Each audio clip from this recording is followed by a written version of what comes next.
worldwide affairs have a place in your day, this is the place you will want to stay. The Ron Bobb-Semple International Podcast with your host, world-renowned voice of Garvey and global news commentator, Ron Bobb-Semple.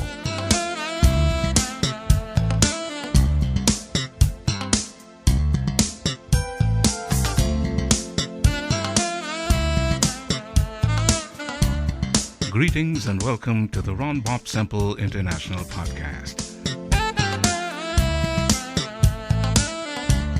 We will be addressing global issues that impact our day-to-day lives.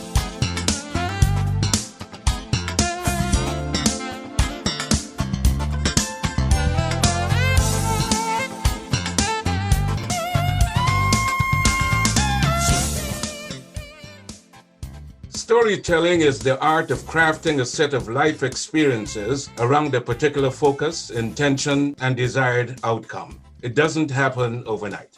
If you're impatient, you're going to struggle with this. Learning how to craft your story takes time, research, testing, and failing. For this episode of Tell the Story, joining us from Japan is Dr. Pauline Baird, an author and academia who has studied cultural rhetoric and also a veteran of Caribbean arts and culture practices, hailing from the Cayman Islands, Dr. Henry Muttoo, to share their experiences with us. Greetings to both of you and welcome to the Ron Bobb-Semple International Podcast. Greetings, Ron. Greetings to the listeners. Thank you very much, Ron. It's a pleasure to be here. You're very much welcome. Sister Pauline, you were born in Guyana in the village of Buxton that was established on the East Coast by 128 Africans who had been freed from chattel slavery on August 1st, 1838. What was it like growing up in that environment where icons like A.U.C. Quayana spent his growing up years? Well, I could tell you that it was a rich experience because I grew up hearing about the stories of how Buxton was purchased. I grew up hearing about how the people loved the land, how they planted the back dam. You grew up hearing about Africa, whether you were willing or not, because Quayana was telling us to say Jambo and see Jambo and things like that. So it wasn't far from your mind as a child, who you were as an African child or what your ancestors were about. So it was, I could say overall, very rich, story-filled. Maya Angelou once said, quote, "I think storytelling originated when old people wanted their great-grandkids to know what they went through and to tell them about what happened when they was in slavery and to let them know what white people did to them and to tell them why they need an education to go far in life, because now we can go far in life if we just go to school and take advantage of our education so we can take care of them and show them what Black people can do," unquote. Mm-hmm. Has Maya Angelou's work had any influence on Pauline Baird? Yes. As a matter of fact, I met Maya Angelou. I met her in the airport and I had just read her book. I was so cheap, I didn't want to buy the book in the airport. I said, I'll buy it at Barnes & Noble when I get into New York. I missed my chance because there she was. And I was asking her about violence in the book because I didn't see her as a violent woman. And I walked up to her and I said, Dr. Angelou, can you help me understand why you, as a matter of fact, her son was in trouble. Some people were trying to bother him and she took a gun in her purse and she didn't mean to use it, but she was fingering the gun to threaten these people. So I said, I can't understand that. I didn't think you would consider violence. And she said, sister, sometimes you got to meet violence with violence. That was my introduction to her. When she says a certain thing that I carry with me all the time, because I tell stories on Facebook and YouTube, what the stories say. And sometimes I'm by myself. A lot of times I'm talking to the camera to talk to the people. And when I carry myself in the world, I carry myself this way. I stand as one, but I come as 10,000. So you might see this one Pauline Baird, but it's 10,000s of us behind. And when that happens, I can stand up to any dissertation committee. I can tell my story. It's not about you. It's about these people behind me. So when I write my stories, most of the times I'm telling the Bob-Semple people, but I'm giving an account to the ancestors, a living accounting to them. This is who we are, what we've become, and these are the stories I tell about you and us.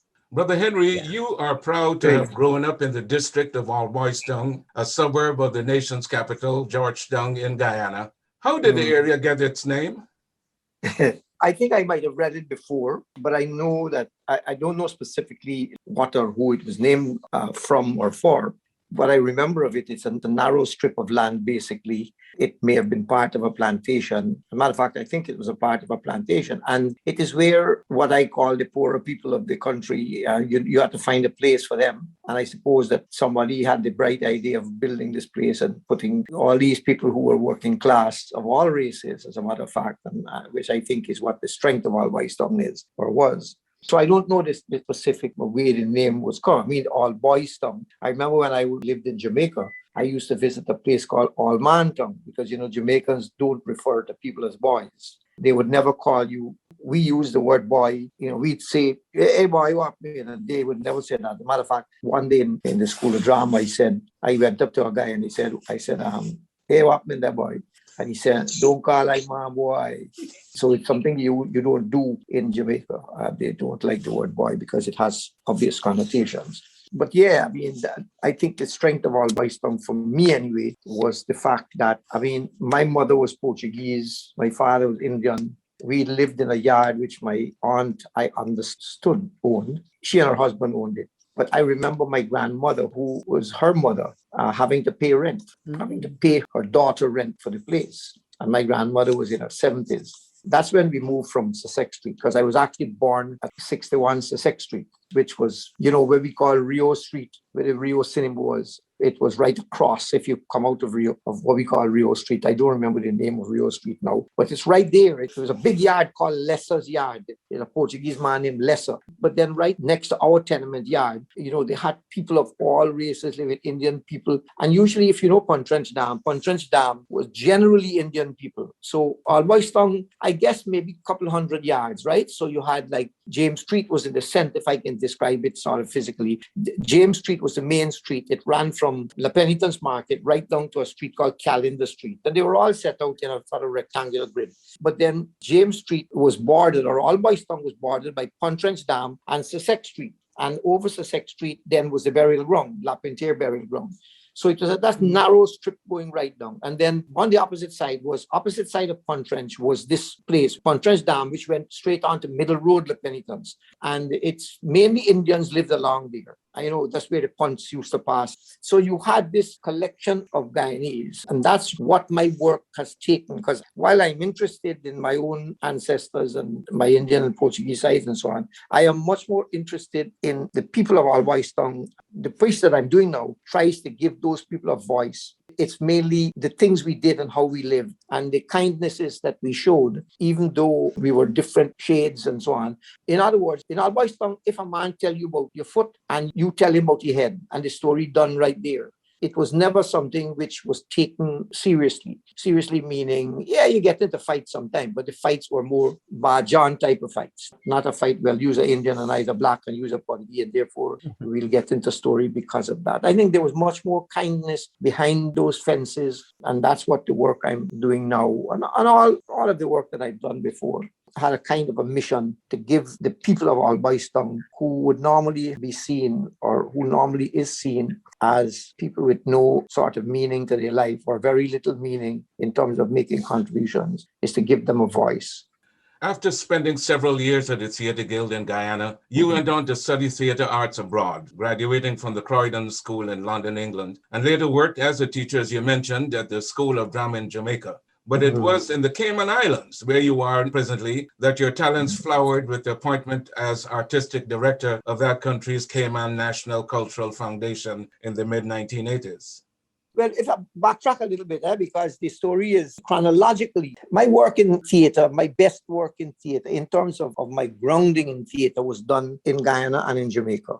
The training that I did in London was important because what it did, it taught me the discipline of organizing work, organizing thoughts, organizing myself. And also I had very generous and brilliant teachers when I studied formally. Charleston School, when I left there, I started teaching at the school and I started directing at the school. I was 19, I think. I was teaching and directing. Then I moved from Charleston to Bach School, which is East Rhineville School. Then I taught there for 4 years. Then I went to the History and Arts Council, and I was deputy to Ken Corsby. In between all of that, I was a member of Theatre Guild, acting, and I wasn't directing a Theatre Guild. I never directed at Theatre Guild with Theatre Guild. I directed shows at Theatre Guild, but not with Theatre Guild. And that time, from 1965 right up to when I left Guyana in 79, I spent in and out of Theatre Guild and did a lot of work there. And not just did the work, but learned the work, because there I met Walcott for the first time. Ken, Mark Matthews, Matthew Allen. I mean, all the stalwarts in theatre in Guyana.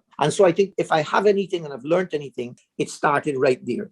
And then in Jamaica, I was really lucky because I came back from London. As a matter of fact, I was offered the job in Jamaica. Telegram came to London and said, we heard you, so come down.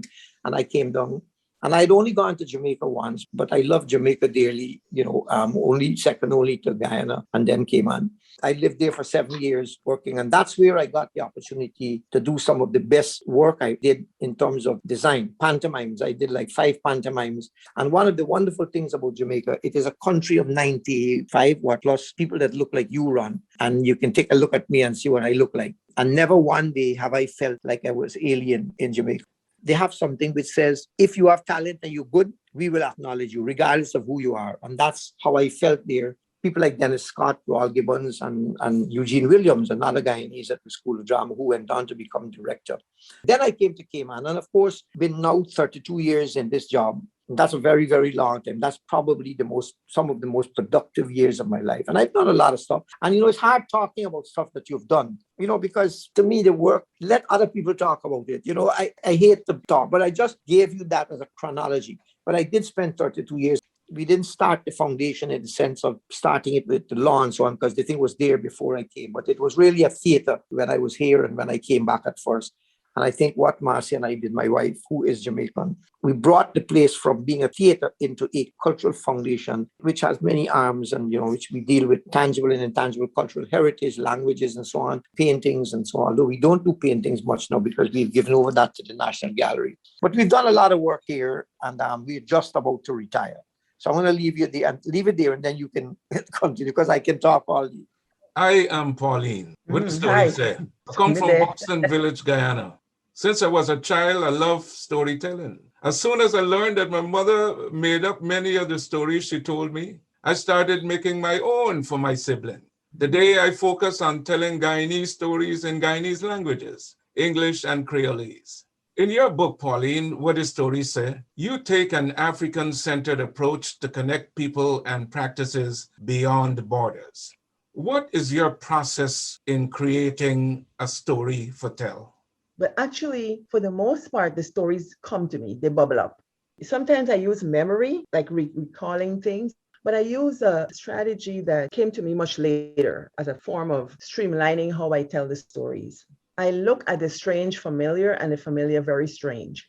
So if you tell me about cook up rice and you tell me about wild meat, I will look at wild meat strange, because we in Guyana tell me that we don't eat rat. Other people eat rat, but we don't eat rat. Well, where's Yori? And them kind of things. So, I would look at it strange. Now, who would do something like this? So I would gather the stories in my mind and see what they have to tell me. A lot of times the stories speak to me, and then I tell them. So that's part of the process. So what you would hear me say sometimes, I will give it as we would want to hear it or tell it in the village, and then I would do an analysis of it. And then I would try to link it to African ancestry or village ancestry, because I like to think of my work as village rhetoric. What happens in the village? And I start with my village because that's the village I know well. But other people can use the stories to talk or to understand more about their village, whether in Guyana or elsewhere, because people from different parts of the world can tell me, oh, that's like my village too.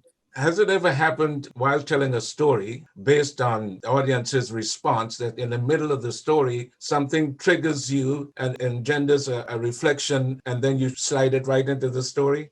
Of course, because the way we tell stories, we don't tell stories with this narrative arc that we learn in school, beginning, middle, end. That's not Buxton story, a Guyanese story.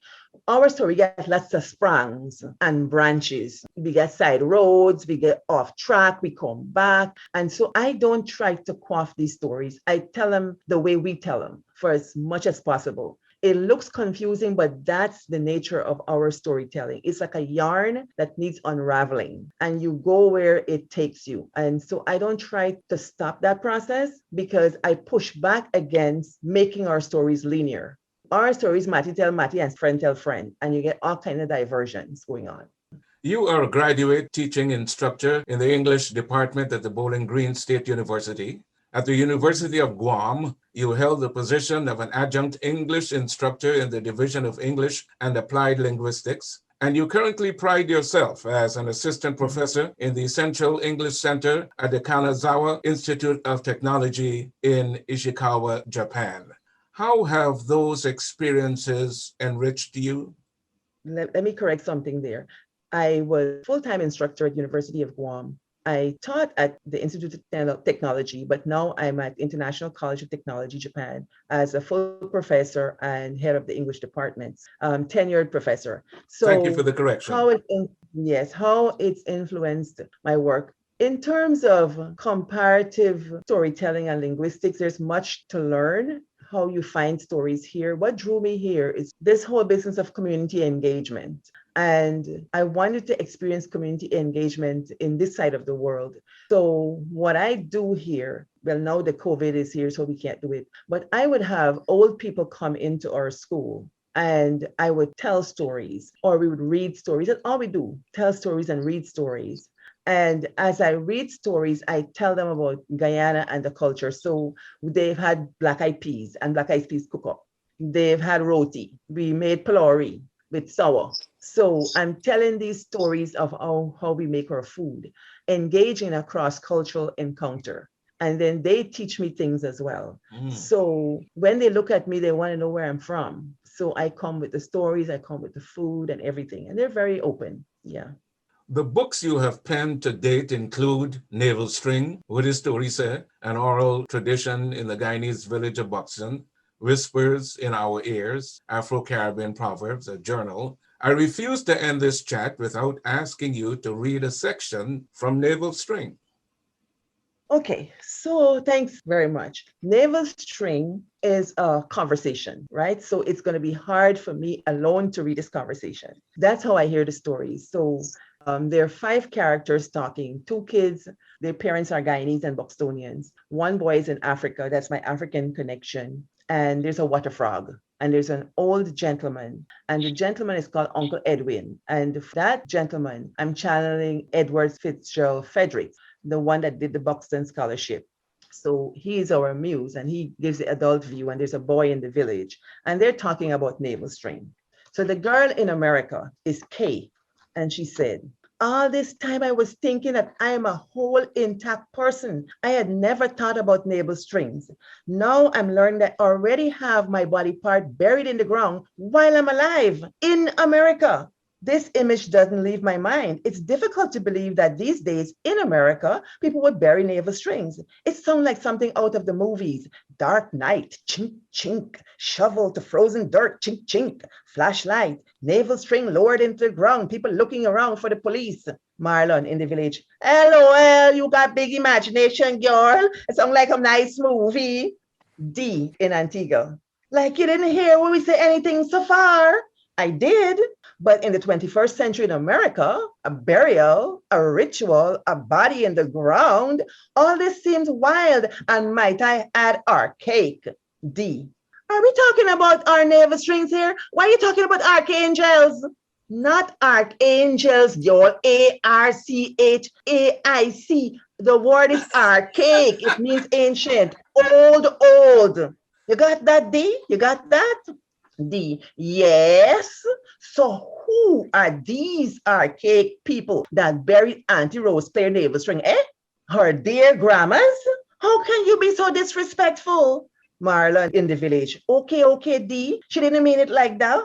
K is a tradition, possibly even in America. People long ago did do it. K. Well, what does that mean? If your navel string is buried where you were born and not where your parents were born, uncle, what does that mean? Are there ceremonies for the same?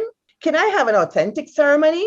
Uncle Edwin, you young people have lots of concerns, but I think you have to think about your situations and the places. You must connect them, and there is more. K, more? Uncle Edwin, yes.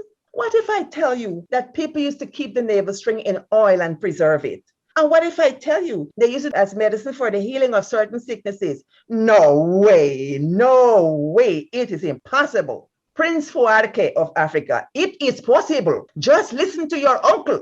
Uncle Edwin, a woman from the village once told me that she ground it up and made a medicine and gave it to her babies. She ground it up with a spoon and put it in water and she fed the babies and she prevented them from getting certain illnesses.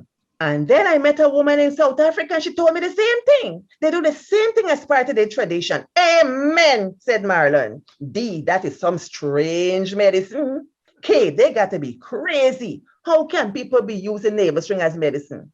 Marlon, I know a lady named is Prudence. She used to heal people with meds like that. I ain't joking. She just take the navel string and she's make navel string oil. And then she's oil up all the little picking them in the village. Just rub them good. And then she's put it in crab oil. And then it says she's walk with scratch, she's walk over here. Other people that say, them think there's a long time thing. Kay said, don't say. People say you're crazy for use them thing nowadays. Uncle Edwin said, that's what they say. But what if I tell you that navel string is a part of medical research, modern day? Think about that.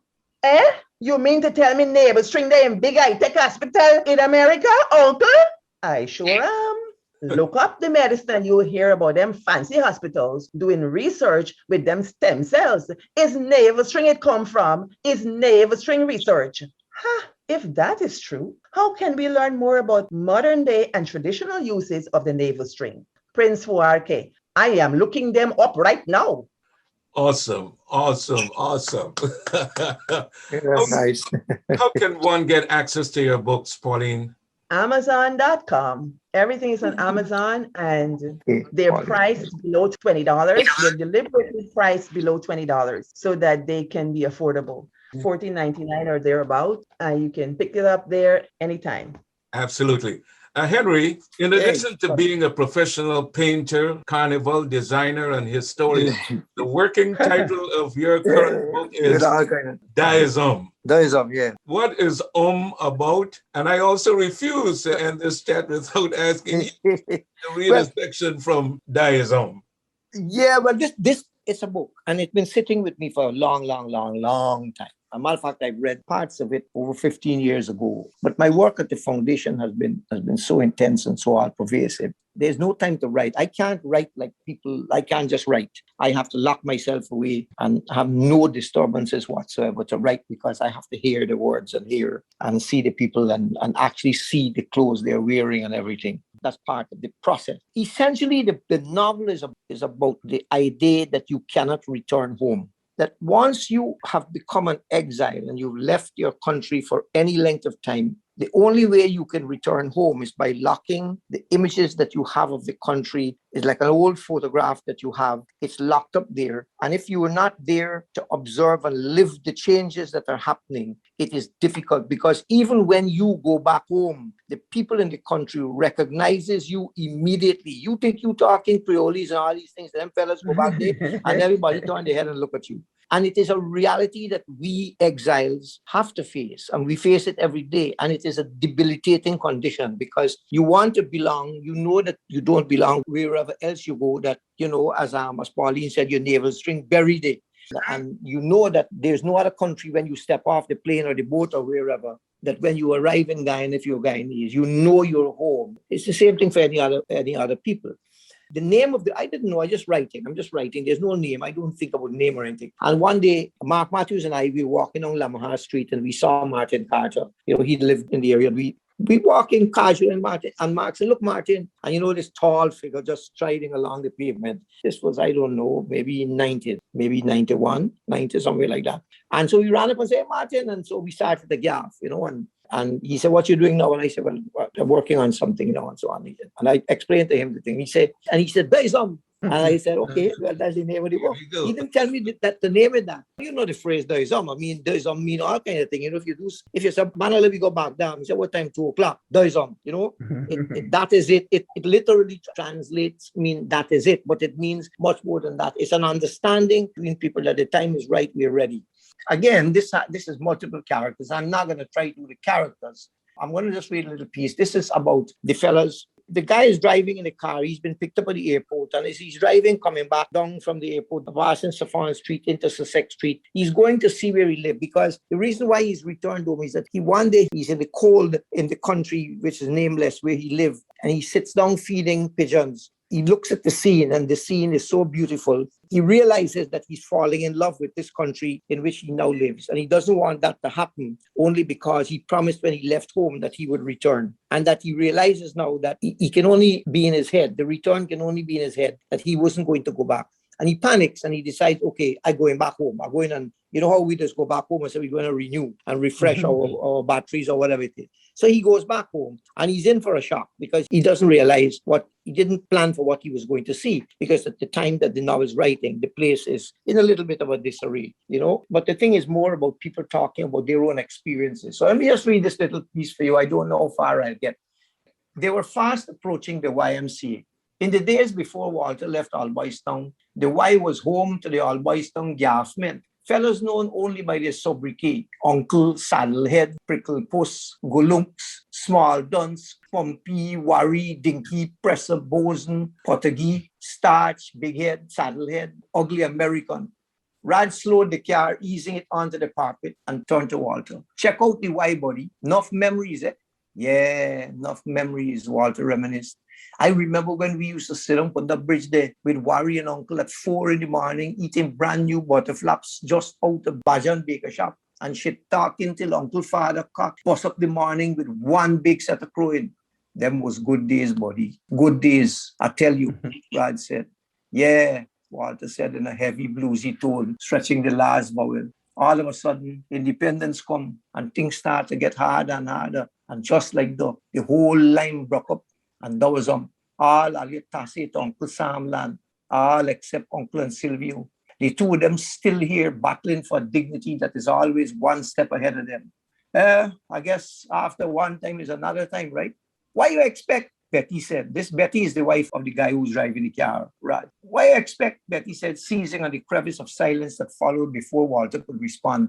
Anything about here for anybody to stay for? You yourself tell me, Walter, that plenty nights you couldn't even afford to buy butter, much less cheese to eat with all the butterflap. And how you used to wet the bread with cooking oil, and how Worry and Dinky get so frustrated that one day when Bull get braced them, they make up their mind to bust out GT and go to the Apple. You ain't see it's a good thing you did left when you get the chance. You might have been choking, robbing, or hustling, or living from one day to the next in these yards behind them fence. It's only because you see me ain't got nobody to sponsor me, why I ain't gone ever since. But you wait. Tell you the truth, girl, Walter said. Outside there is not a bed of roses, you know. It's only after you leave and go to the dream they advertise and wake up from the nightmare that it really is. Nightmare? Betty asked. I never heard her yet. Yes, nightmare. Getting up every 4-day morning in the dead black and biting cold of winter to hustle down slippery sidewalks and squeeze body and soul into a train or bus to go and do work that you would never do home here. And when you realize it's one step forward and 2 steps back, you just be too ashamed to come back home. Is then you just realize how good you was living right here behind them zinc fence. Well, I never heard that yet, Betty said. Rad said, that's because you don't hear nothing else but your own voice. Why you don't put me down where you pick me up from? The truth is, Walter continued, nobody who left this place and go to Uncle Sam land would even dream to admit failure. So they stay up there till they're barely existing, ashamed to come back home and admit that they ain't make it. I used to be one of them. Now you want to know something, Betty? I definitely want to know something. I wonder what kind of damn stupidness I hear in this morning in his car. Coming back and looking now at the place so rusty, bent up and falling down. I don't see chaos. I see a poetic landscape, a painter's heaven. Betty was horrified. Oh my God, I can't believe my ears. What is this I hearing that you saying? Poetry? Walter, you sure you got on your right specs? Walter said, these people, Uncle Silvio, Bali, Brockup, all of them live in the poetry of the country. Betty was flabbergasted. Raj, look, you better talk up quick, because me understand all this chupping about poetry and whatever else he talking about. I listen, Banu. You talk, Raj said. No. I mean, the cock crows, the dog barks, the frog croaks, rain pelting down on zinc fence and roof, plopping down a callaloo leaf or a Victoria Regia in the Botanic Gardens, with a frog croak playing on it, the ribaldry of our yards, the rust and dereliction, the overgrown bush, the potholes in the road. Those right there are the poems of dereliction that I would give anything to write and paint. What the hell I'm hearing here today? That is awesome, man. That is awesome. When should we expect your book to be made available? I have a deadline for myself to get it ready and printable by summer next year. Awesome. I have too many other projects on to do it before that, but it will be done. Pauline Felicia Baird, whose express mission is to preserve, sustain, and teach Guyanese culture, one conversation at a time, continues to share her research widely in a monthly column, What is Stories in the Buxton Friendship Express News magazine. And Henry David Muttoo, award-winning actor, director, and set designer, whose work has been produced in the Caribbean, the United States, London, Holland, and Canada. Thank you both very much for joining me on the Ron Bobb-Semple International Podcast. Patricia Hill, the sociologist, once said, "Knowledge without wisdom is adequate for the powerful, but wisdom is essential to the survival of the subordinate." Thank you, Ron. Ron, thank you for bringing me on here. It's my pleasure. Thank you for spending some time with us. If you are so inclined, you can subscribe to these podcasts and donate to them by clicking on the Support the Show button on the website. Please continue to protect yourself and your loved ones during this global pandemic by observing all protocols. Be safe, be strong, and be aware. I'm Ron Bobb-Semple.